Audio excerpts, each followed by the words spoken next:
IAS ഉദ്യോഗസ്ഥനും മലയാളിയുമായ Kannan Gopinathan കോൺഗ്രസിൽ ചേർന്നു. AICC ആസ്ഥാനത്ത് KC വേണുഗോപാൽ അംഗത്വം നൽകി. 2012 ബാച്ച് IAS ഉദ്യോഗസ്ഥനാണ് കണ്ണൻ ഗോപിനാഥൻ. കേന്ദ്ര സർക്കാർ നയങ്ങളെ വിമർശിച്ച് 2019 IAS ഉപേക്ഷിച്ച വ്യക്തി കൂടിയാണ്. പോപ്പുലർ ഫ്രണ്ട് പോലുള്ള ഭീകര സംഘടനകളുടെ വേദികളിൽ സ്ഥിര സാന്നിധ്യവുമായിരുന്നു.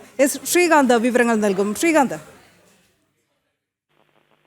ഈ കണ്ണൻ ഗോപിനാഥൻ ഒടുവിൽ എത്തേണ്ടടുത്ത് തന്നെ എത്തി എന്നുള്ളതാണ് പറയാൻ ഈ ഘട്ടത്തിൽ കഴിയുക. ഇന്ന് രാവിലെ കോൺഗ്രസിന്റെ ആസ്ഥാനത്തെത്തിയ AICC ആസ്ഥാനത്തെത്തി അദ്ദേഹം അംഗത്വം എടുത്തു.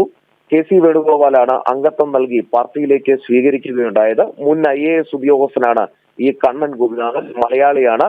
മുൻപ് കേന്ദ്ര സർക്കാരിനെതിരെ പല വിമർശനങ്ങളും ഉന്നയിച്ച് രംഗത്ത് വന്ന ഘട്ടത്തിൽ തന്നെ ഇയാൾക്ക് പിന്നിൽ കോൺഗ്രസ് ഉണ്ട് എന്ന ആക്ഷേപങ്ങൾ ഉയർന്നിരുന്നു. കാരണം തെരഞ്ഞെടുപ്പിന് തൊട്ട് മുൻപാണ്, 2019 തെരഞ്ഞെടുപ്പിന് തൊട്ട് മുൻപാണ്, ആ സമയത്ത് രാഹുൽ ഗാന്ധി പ്രധാനമന്ത്രിയാകും എന്ന കഥകൾ പ്രചരിക്കുന്ന സമയത്താണ് അതിനാക്കം കൂട്ടുന്ന രീതിയിൽ പ്രചാരണങ്ങളുമായി വിവാദങ്ങളുമായി ഈ കണ്ണൻ ഗോപിനാഥൻ എന്ന വ്യക്തി രംഗത്ത് വരുന്നത്.